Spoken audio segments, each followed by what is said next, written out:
All right, good afternoon, everyone. Thanks for joining us here on the campus of Tulane University. First, thank you to our host from Tulane, Jason Corrier and his staff, and everyone on the Green Wave side.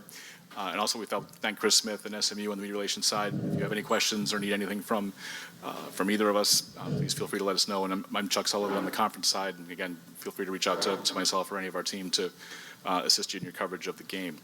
With that, we'll get started with head coach Rhett Lashlee from SMU. Coach, thanks so much for joining us. We just get an opening statement from you and your thoughts on the game, please.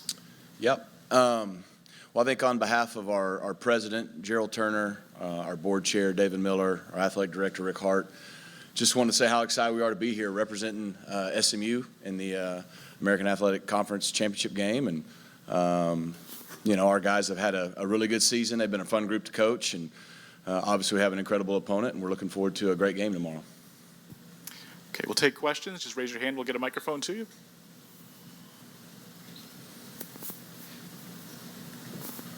Billy Unbody with On3. Coach, what have you seen from Kevin Jennings as he's prepared for his first career start on Saturday? He's been Kevin, Kevin's really steady. I mean, that's who he was in high school when we first noticed him in the quarterfinals of his senior year in a playoff game right after I'd gotten hired. And, since the day one he stepped foot on campus, he's been a guy that our team, they love him. They just love being around him. He's one of the guys. He prepares really hard, super smart, knows what we're doing now, even though he's a redshirt freshman, second year in our system. And, he's had a great week, practice and games are different, but he's prepared just like we expected him to, and he's ready for the moment. Coach Jordan Hoffett, it's 24/7 Sports. Just what has the overall attitude of the team been this week? I know you've taken that week-by-week approach and not letting the games get too big, but now that the championship's here, just what have you seen from them? It's been business as usual. We got a road game. We flew in just an hour ago, and they've treated it really from Sunday after the Navy game through traveling here today, just like we would any other road game. And their preparation hadn't changed. And that's what's been, I think probably key for us is they've been able to do that. It's what you're supposed to say as a coach, but then actually doing it's tough. And, from them to our staff, they just prepare to go 1-0 each week. And I haven't noticed any difference in their mindset at all. Steve Helwick, SB Nation. Coach, you had 3 first-team All-AAC linemen selected this weekend and another also to the All-AAC team. How is that unit going to be essential in helping Kevin get into his first start?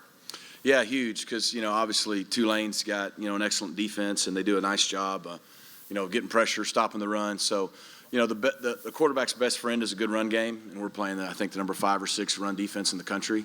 Not many people can run the football on them, and so that's a challenge.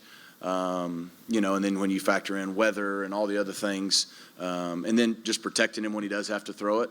We're thankful to have an experienced group up front and really happy all those guys got the recognition that we felt they deserved. Coach, going off of that, to have 4 running backs that you've had this season, each of them getting a start, what's it going to take to have success against the number 5 rushing defense here in the country?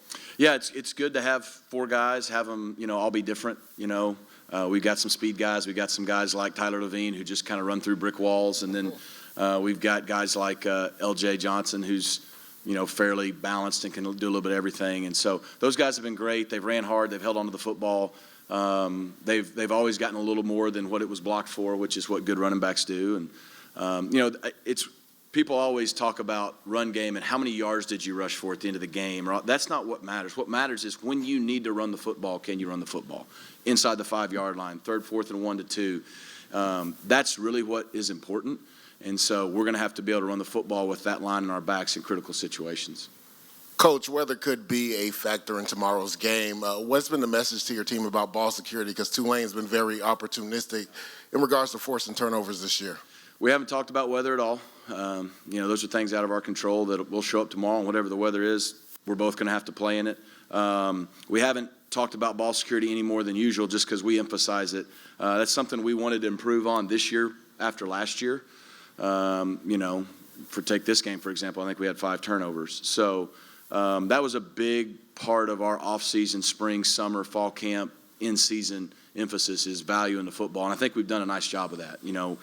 We haven't put the ball on the ground a lot. We've been better on special teams, and Preston took care of the ball really well too. So, if you make something kind of part of your DNA and who you are, you don't have to emphasize it every week. And so, every Tuesday, every Wednesday, there's ball security drills being done as just kind of a way of life.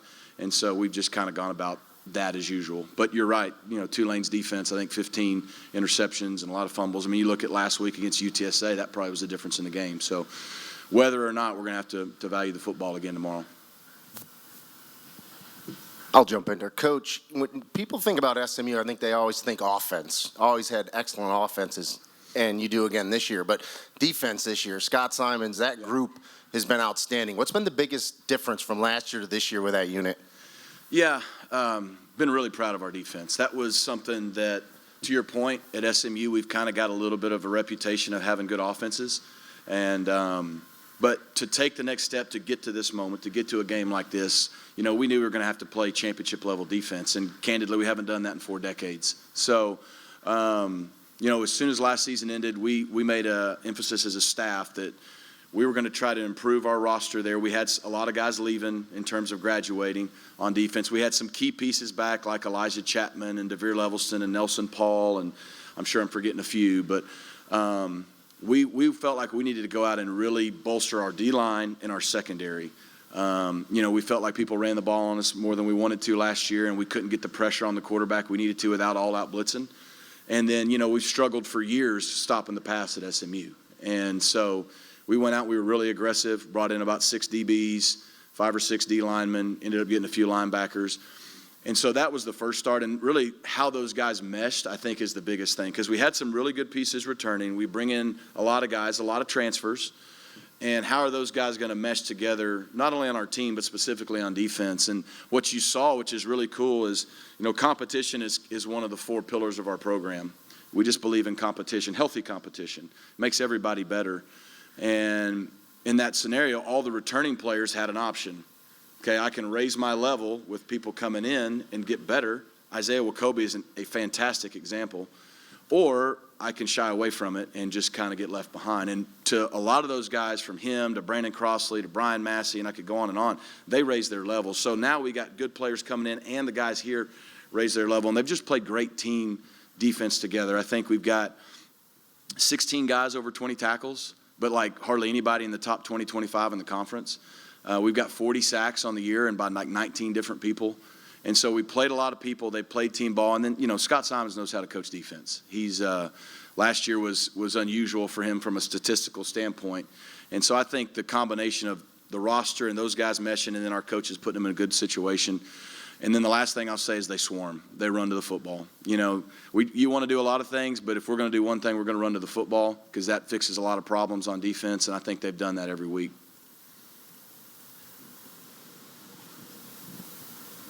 Other questions for Coach?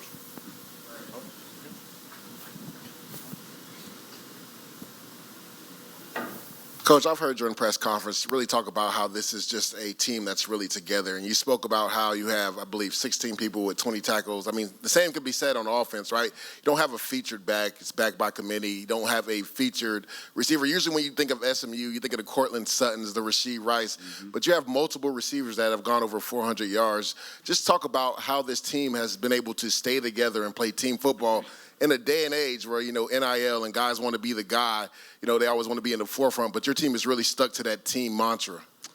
They have, and I appreciate you asking that question and recognizing that because it's uncommon. And that is really what we started fall camp with. We felt like we improved our team, both by the guys returning and the guys that came in as we were going into fall camp. We felt like we had a roster that could do something special. But if we couldn't be a team, it wasn't going to matter. And so the first thing that really we talked about in our first team meeting wasn't a list of all other kinds of goals. It was we need to be an uncommon team. We're going to have to be a true team. And we talked about a lot of the things of what that looks like and how basically if the team has success, individuals get elevated. But then to see them in this climate, to your point, actually go out and do it has been really, really cool as a coach. Like it's just been so fun. To your point, last week in the 12th game was our first 100-yard receiver.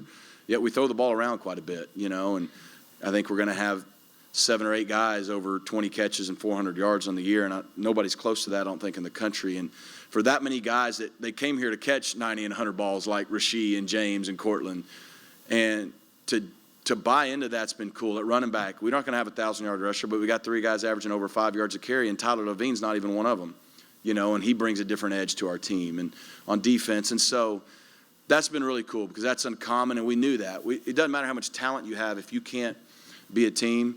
And so really, really proud of them for that. And I think that's really kind of been our secret to our success. It's not that we do have good players, and they played well, but the fact that we've been a true team, that's number one, and that's why we're here, and we got a chance to play for the ultimate team goal, which is a conference championship.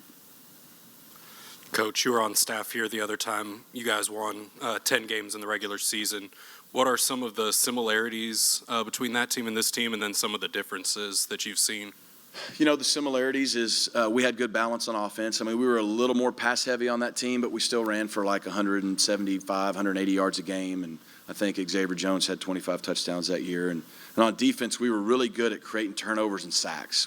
We set our school record that year in sacks. But the difference is, I think, one, I do think we're a more complete team on both sides of the ball. Defensively, we're much better. We were opportunistic that year, but we couldn't stop the run at the level we needed to win a championship, and we just weren't as consistent. And then offensively, I still don't think we were as good running the football, and I just think we're more talented than we probably were in that team. But that team was a special team.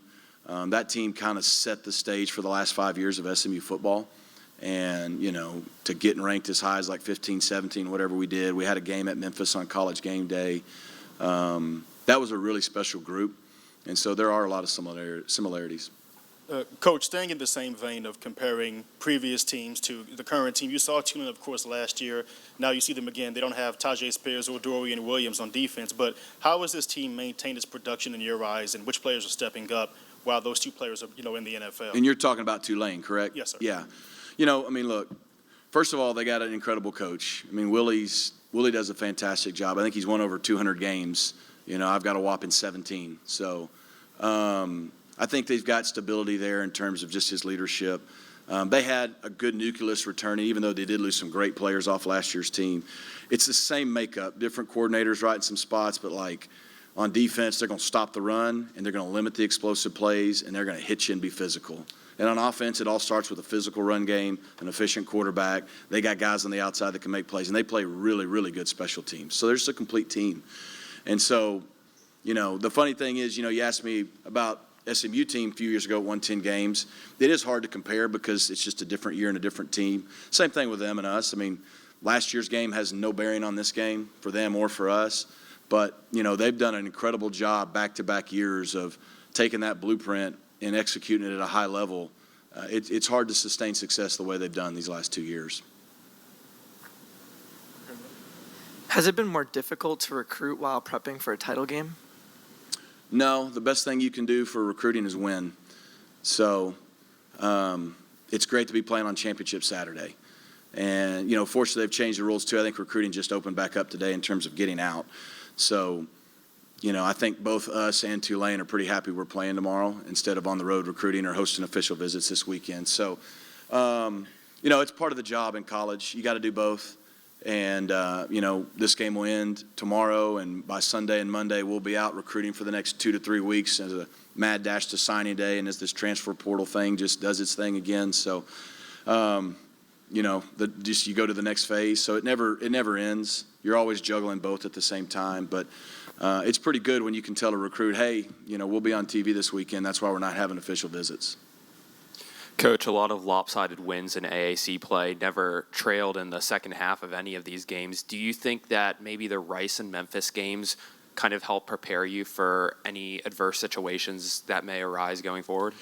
Yeah, I think so. I think, how you win sometimes matters, and there's a variety of different times. I look at Oklahoma week 2. We go to Oklahoma and play them really, really well for 3.5 quarters. It's a 3-point game with 12 minutes to go in a big-time hostile environment. So to be in that situation, even though we didn't win, I think you feel game pressure, which is good. Our second conference game was on the road at East Carolina, and offensively we had a horrible performance. They whipped us, but our defense played great. I think it was 14-10 starting the fourth quarter. That's a tight ball game. And so the final score didn't really do that one justice. Obviously the Rice game, and not only that it was a close game, but then our quarterback got knocked out, and Kevin Jennings had to come in and lead us on a scoring drive late to give us a little bit of cushion. And then obviously the Memphis game on the road was a great football game. So we've been in enough close games. We felt enough game pressure. It's unique, probably, the way us and Tulane have led a lot of our games. But you still feel a lot of game pressure, and the end result of the final score sometimes doesn't maybe show what your team had to overcome and learn how to handle. All right, Coach, we'll make that the last one. Thanks for giving us a few minutes today. We've won game. Hope you just stand by more. It's good by me if you're good with it. All right, yeah, we'll do one more. All right. Quick one, Coach. Kevin's a strong improviser. I know that's something that you guys have allowed him to do. He's gone on previously. What have you seen? What do you see from him in practice and as you recruited him that made you comfortable giving him that much control of the offense? Yeah, the moment's never too big for him. Like I've said all week, he won a state championship at South Oak Cliff, played in front of 40,000, 50,000 at AT&T Stadium, and it was also the pressure of winning, the DISD's first state title in over 60 years. And that's just, he's the same guy every day, consistency. That's what you want from quarterbacks. That's what his teammates respect about him. But here's the thing. Kevin just has to go play and be Kevin because Kevin's good enough. Kevin doesn't have to win this game. Our team has to win this game. And our guys know that. And our team is the reason we're here. We hate that Preston isn't going to be playing because he's got a big reason why we're here. But he's just another big part of this team. And so we just need Kevin to go out and play free, play like Kevin Jennings, and that's plenty good enough. All right, we'll make that the last one. Thank you, Okay. Coach. Thanks, guys. Stand by while we reset the room here to bring the trophy up for the photo op.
Okay, now we reset the table. We'll bring in head coach Willie Fritz from Tulane.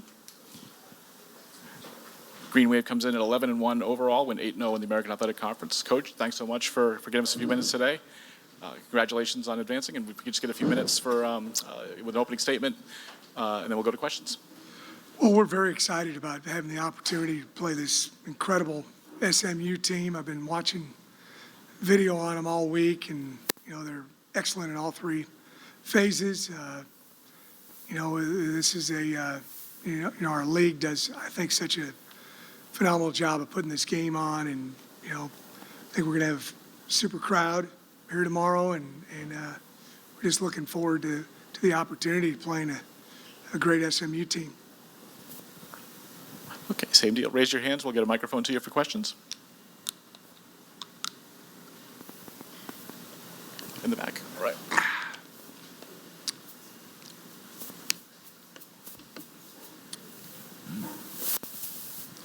Hey, Willie, now that the moment is here, the fact that you've been able to guide this team to back-to-back conference championship appearances and especially the grinding of the new organized conference, what does it say about the team and how you've been able to impact them as well?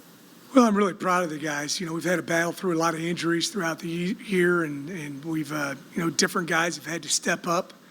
You know, some games it was offensive players who stepped up and made plays in order for us to win. Some games it was defense. We had some big plays in the kicking game. So it was really a total team effort this whole season. And, there's about 4 or 5 games in there where we were a little undermanned, but the guys, played extremely hard, played complimentary football, and we were able to get the job done.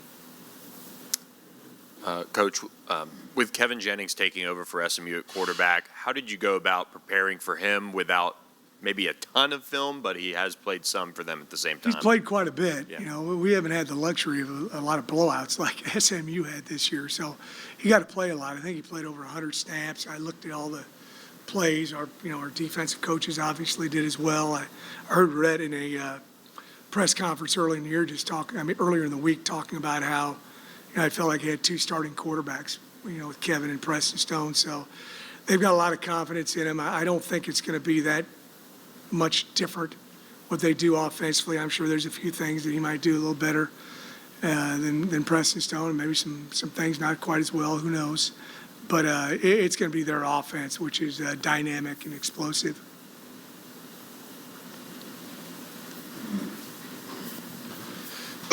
Coach, you were saying you didn't have the luxury of the blowouts SMU had this year. So going back to that 4-game stretch, it was North Texas, Rice, ECU, and Tulsa, where you won all those by 1 score. What did you learn about your team through that stretch? Kind of what I mentioned before. A couple of those games we need the offense to make a play, and they ran the clock out and extended drives. And anytime you're in victory formation at the end of the game, it's a good deal for you. And then we had to have the defense step up a couple times, and they did. So it was really, it wasn't one phase that was playing real well, and the other phase that wasn't playing quite so well. Is really all 3 phases, as I like to refer to, complementary football, and who we needed the plays from at the time, we got them. Reference the game very often, but what happened as far as the learning aspect that you were able to take from the loss against Ole Miss that helped the team throughout the rest of the season? That was so long ago. It was a big moment, obviously, and there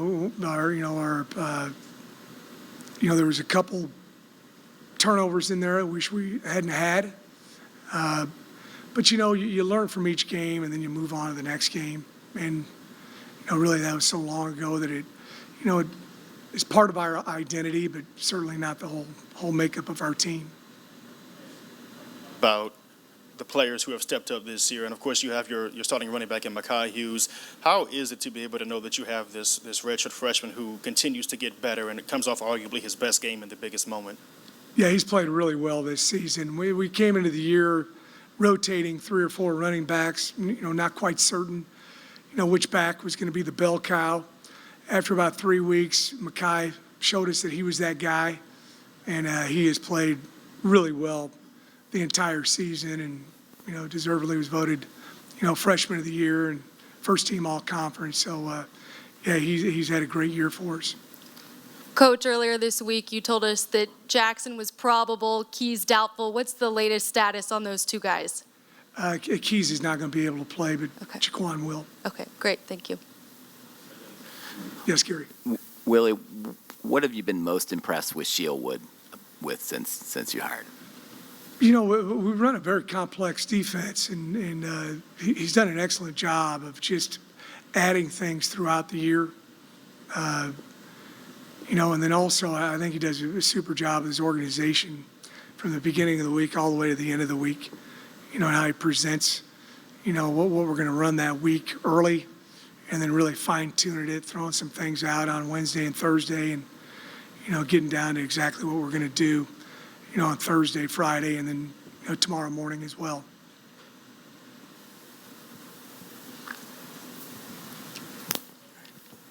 Coach, if I could just get your thoughts on SMU's defense. Do you feel like it's the toughest overall defense you guys are facing this year?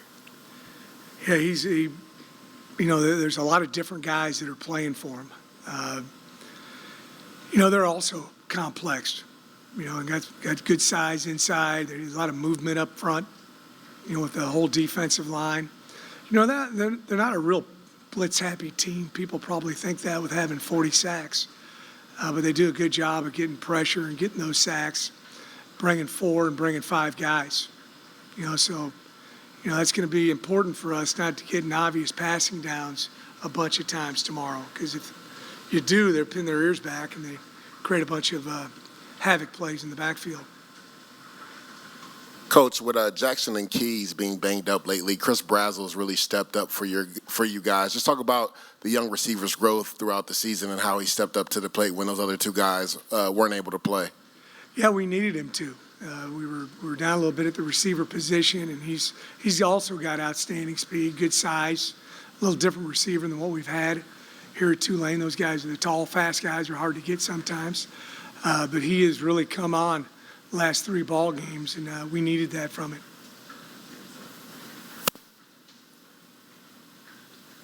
What would winning back-to-back conference championships at Tulane mean to you, Willie? Well, it hasn't been accomplished since 1930 and 31, so a couple of years ago. So it's a big, it's a big deal for us. We've had, I think, a very good week of practice and good meetings, and the kids understand how important it is that it hasn't been done here at Tulane for a long, long time.